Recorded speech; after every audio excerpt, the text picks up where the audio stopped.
The message arrived with the quiet, sterile ping of a satellite linking to a device far above the Earth. For Khloe, the younger sister of Jenna Dinger, that modern miracle was a comfort. Her sister, 7 months pregnant, camping in the vast, primitive wilderness of Joshua Tree National Park, was still within reach. The photo that appeared on Khloe's phone screen was pure joy. Jenna, radiant and round-bellied in a blue sweater, sat in front of a lime-green tent. Behind her, her husband Marcus knelt, his arm wrapped protectively around her, a wide, happy grin hidden beneath his beard. The image was a perfect capsule of their excitement, a final adventure before their world would be forever changed by the arrival of their first child. A text followed moments later, all set up for the night. "The desert is beautiful. Love you." Khloe replied instantly with heart emojis and a reminder to stay hydrated. Then she went to bed, picturing the couple under a canopy of brilliant desert stars. That was yesterday. Now the afternoon sun was casting long shadows across her living room floor, and the silence from Joshua Tree had grown from peaceful to deeply unsettling. They had a plan, a simple one born of Khloe's sisterly worrying. Jenna was to call by noon the next day, just to confirm that everything was fine. It was a small concession to Khloe's anxiety about her heavily pregnant sister sleeping on the ground, even with the comfortable backup of their new camper van parked nearby. But noon came and went. At first, Khloe reasoned it away. Maybe they slept in. Maybe they went for a short hike and lost track of time. Their Starlink device was new, perhaps it was finicky. But as 1 o'clock became 3 o'clock, and 3 o'clock bled into 5 o'clock, the rationalizations wore thin. What replaced them was a cold, creeping dread. She called Jenna's phone. It went straight to voicemail. She called Marcus. Same result. The image on her phone, once a source of joy and now looked like a ghost. The smiles seemed frozen. The desert landscape behind them vast and menacing. The white camper van, a symbol of safety and preparedness, was just a silent box in the background. Every detail that had been reassuring yesterday was now a source of terror. Why hadn't they packed up and left? Why hadn't they at least driven to a place with a cell signal? The questions circled, each one darker than the last. By sunset, the knot of fear in Khloe's stomach was too tight to ignore. Her hands trembling slightly, she looked up the non-emergency number for the National Park Service dispatch at Joshua Tree. She explained the situation to a calm, professional voice on the other end. A 37-year-old pregnant woman and her 42-year-old husband, overdue for a check-in. She forwarded the photo, the last proof of life, and described their vehicle, a white Ram ProMaster camper van. The Ranger was reassuring, but the underlying protocol was clear. This was now a priority. 2 park rangers were dispatched as the last light of day faded from the sky. Their headlights cut a lonely path into the immense darkness of the park. They knew the general area the Dingers favored, a semi-secluded spot away from the main campgrounds. It took them nearly an hour of driving on paved roads and then graded dirt tracks before they saw it. Bathed in the stark white of their vehicle's searchlight, the scene looked exactly like the photo Khloe had sent. The white camper van was parked on a level patch of ground. About 30 feet away, the lime-green tent stood taut against the gentle night breeze. It was a perfect, peaceful tableau. As the rangers approached on foot, their boots crunching on the gravelly sand, the silence was absolute. No flicker of a campfire, no murmur of conversation. "Mr. Dinger? Mrs. Dinger?" One of the rangers called out, but his voice was swallowed by the immense open space. The only reply was the whisper of the wind through the creosote bushes. They circled the campsite. 2 camp chairs were angled toward a cold, unused fire pit. The tent flap was zipped shut. A quick look inside with a flashlight revealed 2 empty sleeping bags, neatly laid out. They tried the doors of the camper van. Locked. Everything was in its place, tidy, expectant, as if the occupants had simply evaporated into the dry desert air. With the first light of dawn, the campsite transformed from a place of eerie silence into a full-blown crime scene. The area was cordoned off with yellow tape, a stark, artificial boundary against the natural landscape of twisted Joshua trees and ancient rock formations. The initial park rangers had given way to county sheriff's deputies and a team of investigators. Their first priority was gaining access to the locked camper van, which sat like a sealed metal tomb in the center of the unfolding drama. Rather than break a window, They called in a locksmith, a decision rooted in the hope of preserving every shred of potential evidence. As the locksmith worked, the lead detective, a man hardened by years of investigating crimes in these vast empty spaces, surveyed the scene. Everything was too perfect. In his experience, when people went missing in the wilderness, their campsites were often a mess. A sign of a hasty departure, a medical emergency, or an animal attack. This was different. This was sterile. The click of the van's lock breaking the morning silence was jarring. The side door slid open with a smooth metallic sigh, revealing the interior. The investigators peered inside, and the mystery only intensified. The small, custom-built living space was immaculate. A bed in the back was neatly made. On a small kitchenette counter, a half-empty bag of trail mix was clipped shut. A water bottle was full, and there, placed carefully side by side, were Marcus and Jenna Dinger's wallets. An investigator wearing latex gloves carefully opened them. Inside was cash, credit cards, and their driver's licenses. Next to the wallets lay a secondary cell phone, an older model they likely kept for emergencies. And next to that, a bottle of Jenna's prenatal vitamins.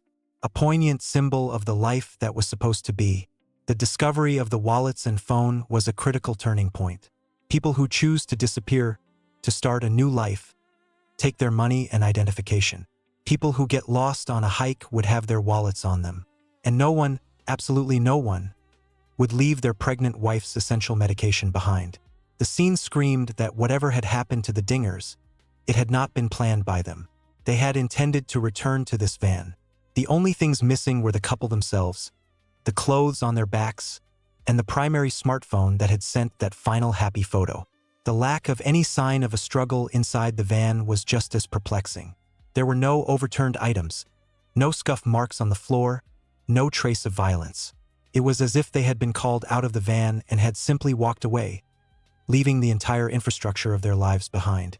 As search and rescue teams began a grid search of the surrounding desert, a grim and often fruitless task in the unforgiving terrain of Joshua Tree, the investigative team turned their focus to the digital and financial lives of Marcus and Jenna Dinger. On the surface, they were a well-liked couple with no known enemies. Jenna was a beloved elementary school teacher, taking a year off for her pregnancy. Marcus was described as a self-employed business consultant, a friendly, outgoing man who doted on his wife. Their life seemed as orderly and untroubled as the interior of their camper van. But in any investigation, the surface is just the starting point. The first crack in that perfect facade appeared 2 days into the investigation. A financial crimes detective, tasked with a deep dive into their accounts, found something that standard credit reports had missed. While their joint bank accounts and credit cards were healthy, Marcus Dinger had another, hidden financial life. He was carrying a staggering amount of private debt sourced from high-interest hard money lenders. This was the kind of debt a person takes on when they can no longer secure conventional loans. It was desperate money, and according to the payment schedules, he was on the verge of default. This discovery changed everything. Suddenly, Marcus Dinger wasn't just a missing person. He was a man under immense secret pressure. He had a powerful motive to escape his life. The question that hung in the air of the detective's office was chilling. Was that motive powerful enough for him to discard his pregnant wife? A theory began to crystallize, and it was an ugly one. Perhaps the baby moon camping trip was a ruse. Perhaps Marcus, seeing no way out of his financial ruin, had concocted a desperate plan. This grim hypothesis gained terrifying momentum when a new lead came in. A bolo, be on the lookout, had been issued for Marcus, a gas station attendant working the graveyard shift in a dusty town over 100 miles from the park called the Tip Line. He remembered a man who matched Marcus's photo. The man had come in 2 nights after the Dingers were last heard from. He seemed jumpy, the attendant recalled. His eyes were constantly scanning the parking lot. He paid for gas with crumpled bills pulled from his pocket. He bought a prepaid burner phone, and most tellingly, a detailed paper road atlas of the American Southwest. The attendant remembered it because it was such an old-fashioned purchase. The man avoided eye contact, his shoulders hunched, and he left in a hurry. The attendant couldn't be 100% positive it was Marcus Dinger, but the resemblance was strong. For the investigators, this was the missing piece. A man with secret crippling debt. A wife who likely just discovered it. a remote location, and now a credible sighting of the husband alone, buying the exact tools a fugitive would need to disappear off the grid. The narrative wrote itself. An argument in the desert turned deadly. Marcus, in a panic, hid his wife's body in the vast wilderness and fled, using a 2-day head start to begin his new life as a wanted man. The hardest part of the job was delivering this news to the family. The lead detective met with Khloe at her home. He laid out the facts as neutrally as he could: the discovery of the debt, the sighting at the gas station. He watched as the hope that had sustained her for days curdled into disbelief, and then into raw fury. She shot to her feet, her face flushed with anger. "No," she said, her voice shaking. "Absolutely not. Not Marcus." She told the detective about how Marcus had spent weeks building the baby's crib by hand, how he would read to Jenna's belly every night, how he cried with joy when they saw the first ultrasound. He wasn't a man running from his life. He was a man running toward it. "You're wrong," she insisted, tears streaming down her face. "He would die for her. He wouldn't hurt her. He is a victim, just like she is." In that moment, two irreconcilable stories were born. For the police, Marcus Dinger was a fugitive and their prime suspect. For his family, he was another missing person, and the police were wasting precious time chasing a ghost. The initial frantic energy of the search for Marcus and Jenna Dinger inevitably slowed, then stalled, and finally dissipated like a desert mirage. The seasons turned over Joshua Tree National Park. The fierce heat of summer baked the ground where the couple's tent once stood, followed by the crisp, cold nights of winter. The yellow crime scene tape was long gone, and nature had reclaimed the small patch of cleared earth, leaving no trace that a life-altering tragedy had begun there. In the sheriff's department, the Dinger case file, once the most active investigation in the county, was moved from the top of the pile to a drawer, and eventually to a shelf in the records room. A thick manila folder filled with dead ends and unanswered questions. It was now officially a cold case. For the public, the story faded from the news cycle, replaced by newer, more immediate tragedies. But for Khloe, time offered no such relief. Every passing day was a fresh wound. She fought tirelessly to keep her sister's and brother-in-law's story alive, calling the lead detective for updates that never came. She refused to accept the official narrative. The image of Marcus as a fugitive killer was a fiction, a lazy conclusion drawn by investigators who couldn't be bothered to look for a more complex truth. She pointed to the complete lack of evidence that he was even alive. In the years that followed, not a single one of his credit cards was ever used. His social security number never appeared on any payroll. No credible sightings ever materialized after that initial shaky report from the gas station attendant. He had not contacted a single friend or family member. He had vanished as completely as Jenna had a ghost who left no footprints in the world. To Khloe, this wasn't the behavior of a cunning fugitive.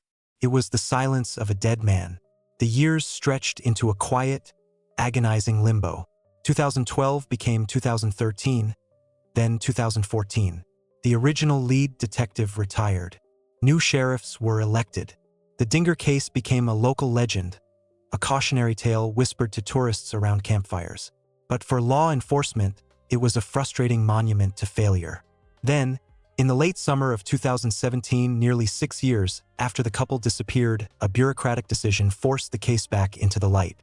The Dingers' camper van, which had sat in the county impound lot accruing dust and storage fees, was scheduled to be released.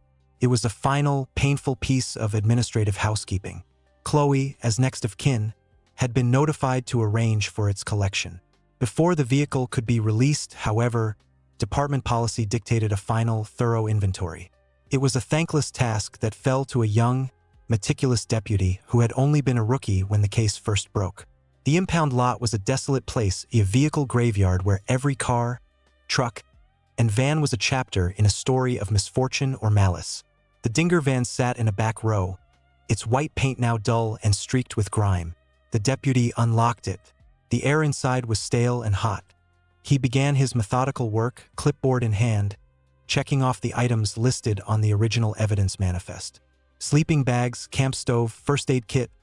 It was all there, a time capsule from that last fateful night. He worked his way through the small living space, noting the condition of the custom-built cabinetry that Marcus, a skilled woodworker, had installed himself. As he ran a gloved hand along a bank of overhead storage bins, his fingers detected a subtle imperfection. One of the vertical seams between two cabinets didn't feel right. It was almost too perfect, lacking the tiny gap that should have been there. Curious, he pushed on it. It didn't budge. He tapped it with his knuckle. The sound was different from the surrounding panels, not a solid thud, but a hollow, resonant echo. His pulse quickened slightly. This wasn't on any inventory sheet. This was something new. He retrieved a multi-tool from his belt and carefully worked the thin flathead screwdriver bit into the hairline crack of the seam. With a gentle twist, a hidden magnetic latch released, and the panel popped open with a soft click, revealing a dark, rectangular cavity. The deputy shone his flashlight into the hidden compartment. He wasn't sure what he expected to find. A weapon, a stash of cash, a confessional letter. But it was none of those things. Inside, lying diagonally, was a single object. A gray, cylindrical waterproof map tube, the kind a serious architect or engineer might use. It was completely sealed. He carefully removed the tube, his mind racing. This was not the work of a man in a panic. This was careful concealment. This was premeditation. Back at the station, the discovery sent a jolt of electricity through the cold case unit. The tube was unsealed in a sterile evidence room. A senior detective, a veteran who remembered the initial frustration of the case, carefully slid out the contents.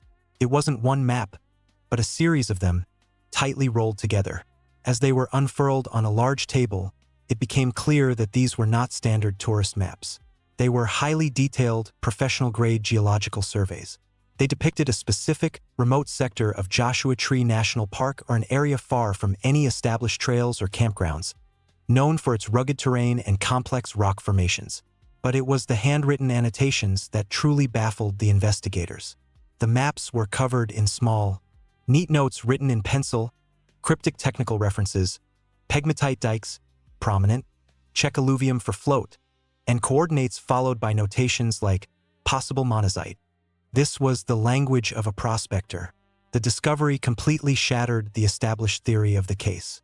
The man seen buying a simple road atlas at a gas station was a red herring, a ghost. The real Marcus Dinger, it seemed, was engaged in something far more complex and secretive. Had he been an illegal prospector? Was he meeting someone in the desert for a clandestine deal? The investigators pursued the new lead with renewed vigor, but it quickly turned into a frustrating dead end. They brought in a geology professor from a nearby university to examine the maps. He confirmed that the notes pertained to the search for rare earth minerals, but called them sophisticated amateurism, knowledgeable, but lacking the precision of a professional survey. The detectives tried to trace the origin of the custom-printed maps, but the company that had produced them had gone out of business years ago, its records lost. They organized a targeted search of the area marked on the maps, a vast, unforgiving landscape of canyons and rock fields. Without a more specific target, the search was hopeless. It was called off after 3 days. The maps were a bombshell that failed to explode. They provided a tantalizing glimpse into Marcus Dinger's secret activities but offered no clear path forward. The Dinger case file was updated one last time. The geological maps were photographed, logged, and sealed in an evidence bag. The file, now thicker and more mysterious than ever, was placed back on the shelf. The case was colder than ever, now haunted by the ghost of a clue that no one knew how to solve. For 11 years, the desert kept its secret. The sun bleached the landscape. The winds shifted the sands. The memory of the missing couple from Joshua Tree faded into the realm of cold, dusty files. The world moved on. October of 2022 was no different from any other autumn in the park. The air was dry. The sky was a brilliant, cloudless blue. It was under this vast, indifferent sky that a man named Derek Vincent, a software engineer from Seattle, seeking a brief escape from the gray drizzle of the Pacific Northwest, decided to venture off the beaten path. He was an experienced hiker, drawn to the solitude of the park's less-traveled corners. He wasn't following a trail, just his own curiosity, navigating by the position of the sun and the shape of distant rock formations. The call of nature came upon him suddenly and unapologetically. Looking around, he saw no one for miles. He spotted a large, weathered cluster of granite boulders that would offer a bit of privacy and began walking toward it. As he rounded the corner of the largest rock, His eyes scanned the ground, and he stopped. Something was out of place. In a small, shallow depression, the sandy soil was clearly disturbed. It was loose and churned up, littered with the kind of debris that suggested recent animal activity. Most likely a coyote digging for a rodent. It was a common enough sight, but something about this particular spot held his attention. In the center of the disturbed earth, he saw a glint of white. Not the bright white of bleached rock, but a dull, off-white, almost yellowish color.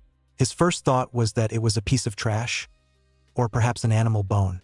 He was annoyed for a moment at the thought of careless visitors leaving their rubbish behind, even out here. Driven by a mix of curiosity and a hiker's instinct to leave no trace, he stepped closer. The white object was partially buried, curved in a way that seemed strangely familiar. He nudged it with the toe of his hiking boot, expecting it to be a light piece of plastic or a sun-bleached bone from a bighorn sheep.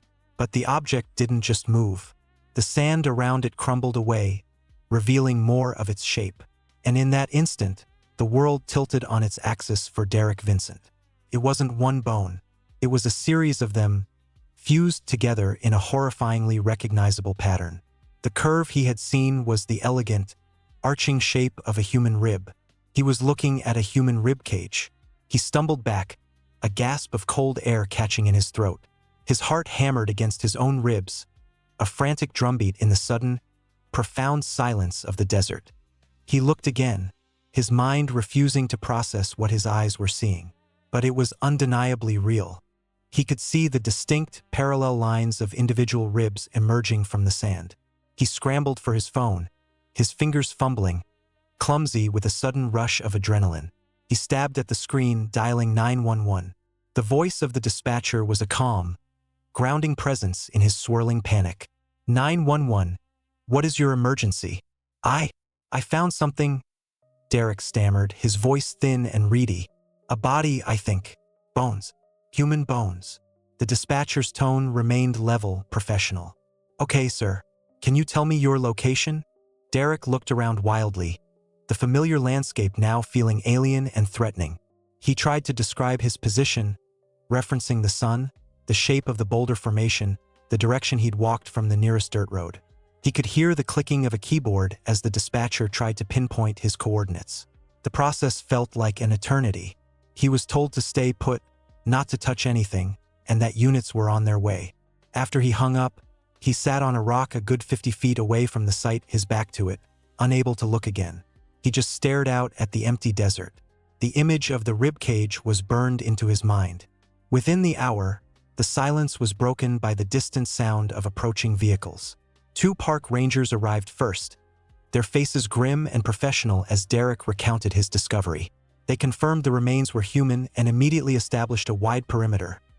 Their yellow tape a stark declaration that this patch of wilderness was now a crime scene. The initial rangers were soon joined by sheriff's deputies and, most importantly, the county's forensic investigation unit. The lead forensic archaeologist, a woman with sun-weathered skin and eyes that had seen more than most, directed the operation with quiet authority. This was not a recovery. It was an excavation. The process was painstaking, almost reverent. Her team set up a grid system over the shallow grave. They didn't use shovels. They used trowels, dental picks, and soft-bristled brushes. With the delicate precision of surgeons, they began to remove the layers of sand and soil one grain at a time. As the afternoon wore on, the full extent of the burial was revealed. The skeleton was remarkably complete, preserved by the dry desert air. It was positioned in a seated, almost fetal position, knees drawn up toward the chest. The skull was intact, the empty eye sockets staring out at a world that had moved on without them for more than a decade. It was the skeleton of an adult female. Then the lead archaeologist paused. She motioned for her colleague to look. There, nestled within the protective cradle of the female skeleton's pelvic bones, lay another impossibly small and fragile. The tiny, delicate bones of a skull, a miniature rib cage, thread-like limbs.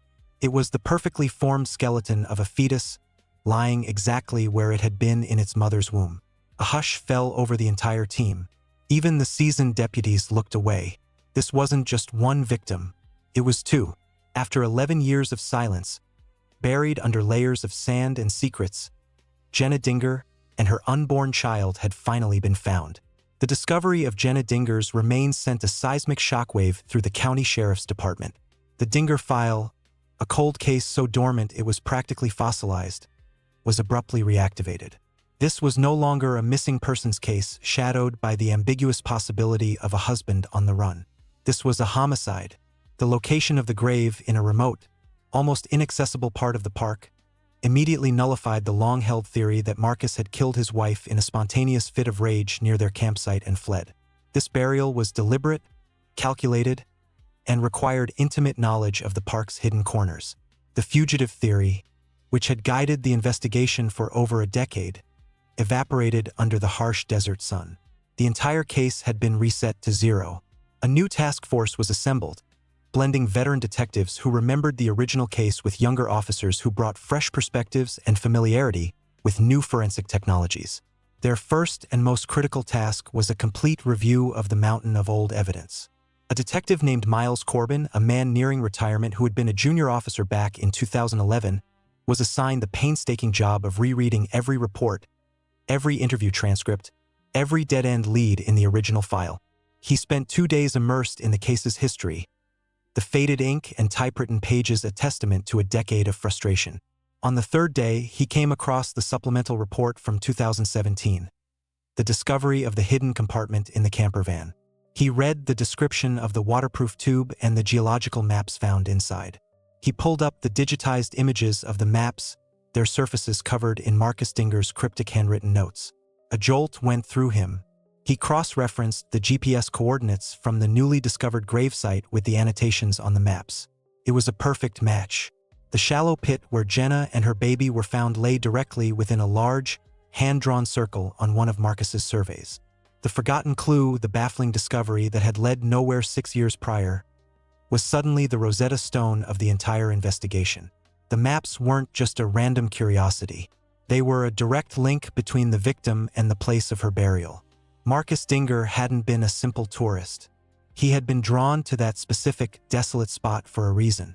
While Corbin was connecting the dots of the past, Jenna's remains were undergoing a meticulous examination at the county medical examiner's office. The forensic anthropologist assigned to the case faced a formidable challenge. 11 years in the desert had erased all soft tissue, leaving only bone.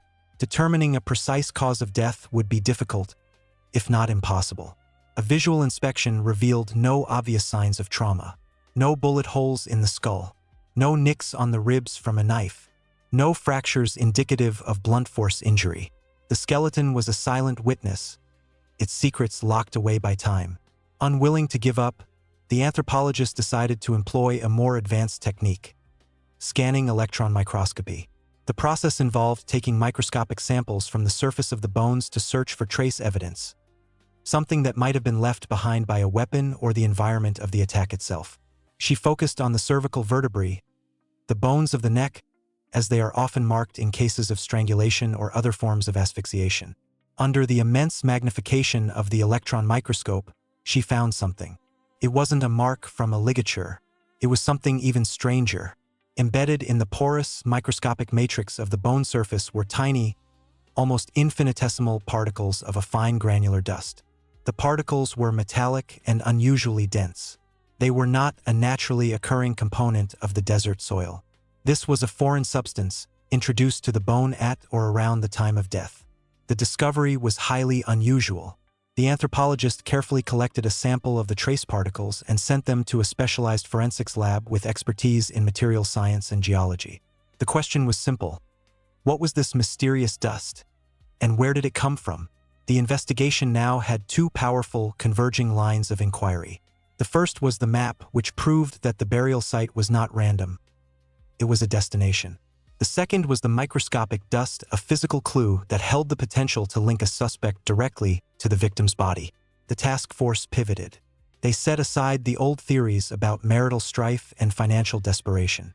The key to this murder, they now believed, lay not in the Dingers' personal lives, but in Marcus's secret professional one. They began the arduous process of reconstructing his business dealings from over a decade ago, pulling old corporate filings, tax records, and phone logs. They were no longer hunting for Marcus Dinger. They were hunting for his associates, and they found a name: Leland Croft. Croft had been Marcus's business partner. The crippling debt that had made Marcus such an attractive suspect in 2011 wasn't from shadowy loan sharks. It was tied directly to the acrimonious dissolution of their consulting partnership. Leland Croft had been the one to call in those debts, initiating aggressive legal maneuvers just weeks before the Dingers disappeared. The name had appeared in the original case file, but only peripherally. Croft had been interviewed briefly in 2011, expressing shock and sadness over his former partner's disappearance. He had confirmed their business relationship was ending but had characterized it as a mutual, if somewhat tense, parting of ways. At the time, with the fugitive theory in full force, there had been no reason to look at him more closely. Now he was the center of everything. The investigators began to build a profile of Leland Croft, and as they dug, the pieces began to snap into place with alarming clarity. They pulled his old credit card statements and public records. While his professional life was business consulting, his personal passion, bordering on obsession, was geology. He had subscriptions to obscure mining journals, receipts for rock tumblers and Geiger counters, and, most tellingly, records of purchasing specialized geological survey software. Leland Croft wasn't just an amateur. He was a dedicated, knowledgeable prospector. The cryptic notes on Marcus's maps suddenly made perfect sense. They weren't Marcus's notes. They were Leland's, or, at the very least, they were written in his language. A new, chilling theory began to emerge, one that recontextualized every element of the case. The consulting business the task force now believed was a front. Or, at the very least, Leland Croft was using its legitimate operations as a cover for his true passion: illegal prospecting for valuable rare earth minerals within the protected boundaries of Joshua Tree National Park. The partnership hadn't ended over simple business disagreements. It had ended because Marcus Dinger, an honest man, had discovered what Leland was doing. The debt wasn't a sign of Marcus's failure. It was a weapon Leland was using against him. The baby moon camping trip was now seen in a terrifying new light. It wasn't a final romantic getaway. It was a confrontation. Marcus, likely armed with copies of the maps and other evidence, had gone to Joshua Tree not to relax, but to put a stop to Leland's operation. Perhaps he intended to gather final, irrefutable proof to turn over to the authorities. Or, more dangerously, he had arranged to meet Leland directly, to confront him one last time in the very place where the illegal activity was happening. He had brought Jenna along, most likely under the guise of the baby moon, never revealing the true perilous nature of their trip. Leland Croft was no longer a person of interest. He was the prime suspect. The motive was clear and powerful: silencing Marcus to protect his lucrative illegal operation. Leland Croft was found in a small, sun-drenched town in central Oregon, a world away from the harsh deserts of Southern California. He was the owner and sole proprietor of Croft's Hardware and Feed, a tidy, well-organized store that smelled of sawdust, fertilizer, and honest work. When Detective Corbin and his younger partner walked in, Leland was advising a customer on the best type of fungicide for rose bushes. He was 54 now, thicker around the middle, his hair gray at the temples, but he had the same calm, assured demeanor they remembered from his original witness statement. He looked up, offering a polite, professional smile that faltered slightly when he saw their badges. He agreed to accompany them to the local police station to clear up some old questions, with a sigh of weary cooperation, as if this were a tedious but necessary piece of bureaucratic red tape from a lifetime ago. In the sterile, gray-walled interrogation room, Leland's composure was a fortress. He sat back in his chair, hands resting calmly on the metal table, and projected an air of patient helpfulness. He listened as Corbin began walking him back through the events of 2011. Leland's answers were smooth, consistent, and unchanged from his original story. Yes, the business dissolution with Marcus had been difficult. Yes, there was money involved. Partnerships end, he said with a dismissive shrug. It's like a divorce. It's never pleasant, but it's just business. Marcus was a good man, a bit of a dreamer. I was devastated when I heard what happened. Corbin pushed, presenting the first piece of new evidence. He slid a large color printout of one of the geological maps across the table. We found these, Leland, hidden in a secret compartment in Marcus's van. These look like a prospector's maps. Your notes, perhaps? Leland leaned forward, squinting at the map with mild curiosity. He chuckled a dry, dismissive sound. My notes? No.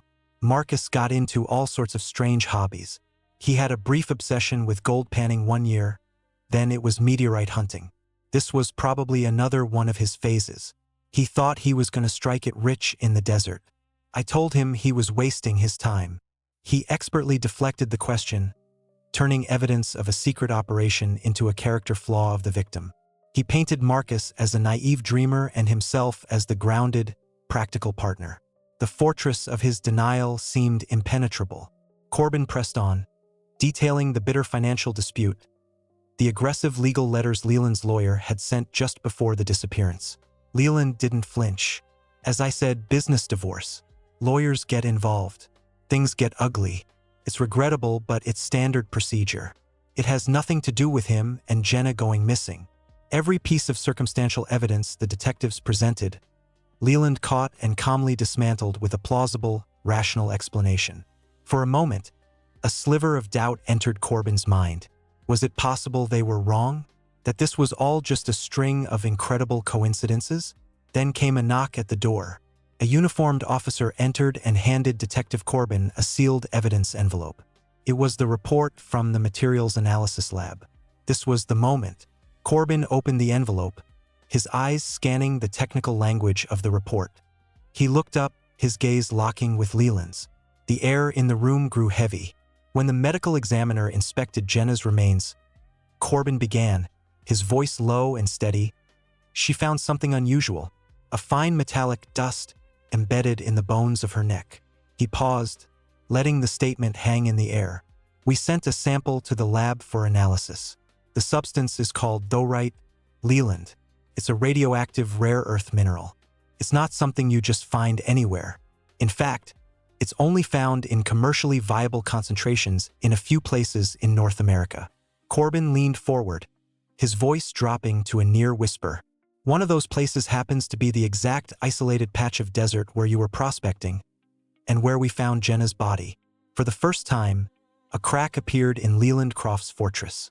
It was barely perceptible, a slight tightening of the muscles in his jaw, a flicker of something cold and dark in his eyes. He tried to speak, but his voice was a dry rasp. Contamination from the soil. It's a coincidence. The words were weak, lacking the confident authority he had projected moments before.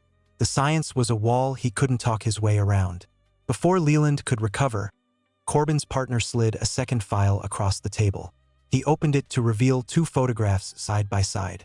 This is what really changes things, Leland, the younger detective said, his tone sharp. We couldn't see this back in 2011. The technology wasn't there.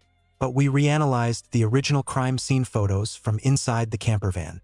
He pointed to the first image, a digitally enhanced, high-contrast picture of a faint, dusty footprint on the van's interior step. It was now shockingly clear. He then pointed to the second photo. This is the tread pattern from a pair of redback geological boots, a specialized brand. Your preferred brand according to your credit card records from that time. They're a perfect match. Leland stared at the photographs. The thorite had placed him at the burial site.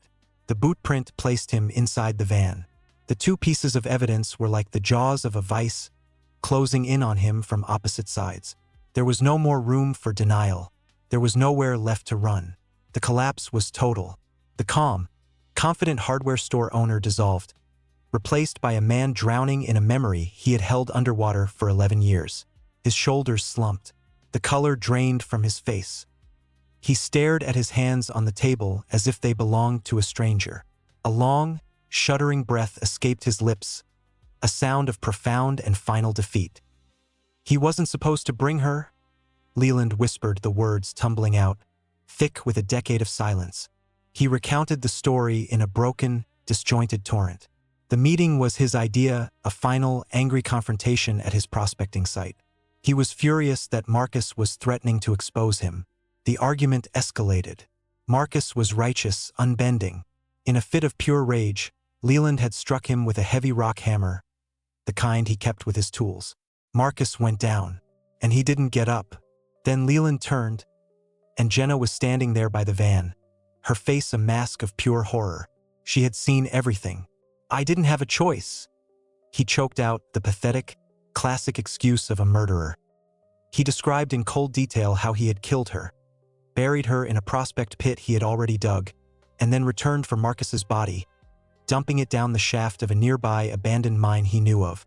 The trip to the gas station, buying the burner phone and the road atlas, was a final, cynical masterstroke of inspiration. A way to throw the police off his trail forever by framing the man he had just murdered.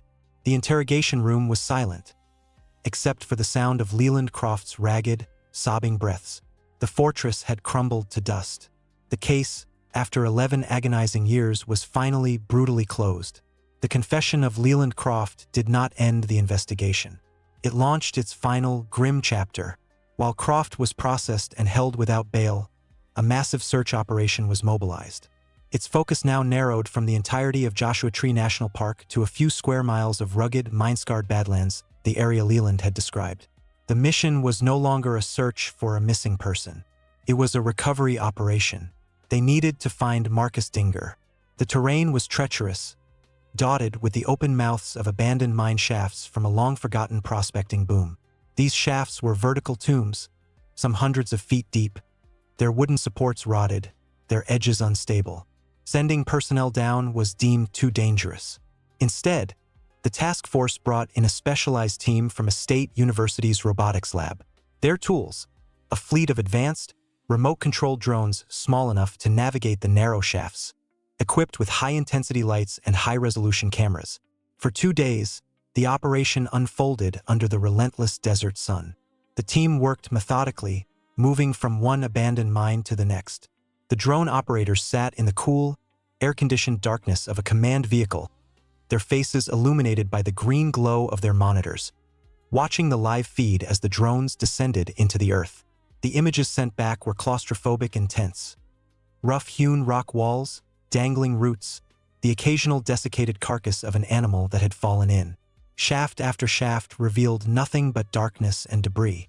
On the afternoon of the second day, a drone was lowered into a particularly deep and narrow shaft, one that Leland had marked on a map from memory. It descended past 50 feet, then 100. The darkness was absolute, broken only by the drone's powerful LED lights. At approximately 150 feet, the drone's camera tilted downward, and the operator suddenly froze. At the very bottom of the shaft, tangled in a mess of discarded timber and rockfall, was a shape that was unmistakably human. The operator zoomed in. The camera lens adjusted to the darkness. The image sharpened, resolving into the chillingly clear sight of skeletal remains clad in the tattered remnants of clothing. A quiet, somber confirmation was relayed over the radio. They had found him. A specialized recovery team, using a complex system of ropes and harnesses, was dispatched to the shaft. The painstaking process took several hours. Finally, as the sun began to set, casting long purple shadows across the landscape, the remains of Marcus Dinger were brought back to the surface for the first time in 11 years. Dental records provided a swift and certain identification. With the recovery of both victims, the story of their disappearance was finally complete. Epilogue, justice, and closure. Leland Croft, facing an ironclad case built on his own confession and the irrefutable forensic evidence, the Thorite dust, the boot print, the maps, the hidden compartment, was convicted on 2 counts of first-degree murder. He was sentenced to life in prison without the possibility of parole. For Khloe and the rest of the family, the verdict brought not joy, but a profound and aching sense of closure. The terrible weight of not knowing, which they had carried for more than a decade, was finally lifted. Jenna Dinger was laid to rest beside her unborn child. Marcus Dinger was buried near them, a husband who had tried to do the right thing, who had uncovered a criminal secret, and who had paid for it with his life. The desert, for all its vast silence, had given up its secret at last. Final thoughts, what we learn. This story is a reminder that the truth has a way of surfacing, no matter how deep you bury it. For 11 years, Leland Croft believed he had committed the perfect crime. He had manipulated evidence, created false leads, and framed a dead man. But he forgot one thing: science never forgets. The Thorite dust on Jenna's bones, invisible to the naked eye, preserved by the dry desert air, was his undoing. The boot print on the van's step, too faint to see in 2011, but revealed by modern technology, sealed his fate. And the maps, hidden behind a false cabinet door, waiting for 6 years in an impound lot, turned out to be the roadmap to justice. For those who love Jenna, Marcus, and their unborn child, the pain will never fully go away, but they can finally grieve. They can finally bury their dead, and they can finally know the truth. As for Joshua Tree National Park, that beautiful, harsh, unforgiving landscape, it has returned to silence. But somewhere among the twisted trees and ancient rocks, the wind still whispers the names of the 2 people who went camping one weekend and never came home. Now, at least we know why. If you enjoyed this deep dive into one of the most haunting cold cases ever solved, please like, subscribe, and share this video with someone who loves true crime. Leave a comment with your thoughts. What would you have done differently if you were the lead detective? And remember, the truth is always out there. Sometimes it just takes 11 years to find it. Thank you for watching.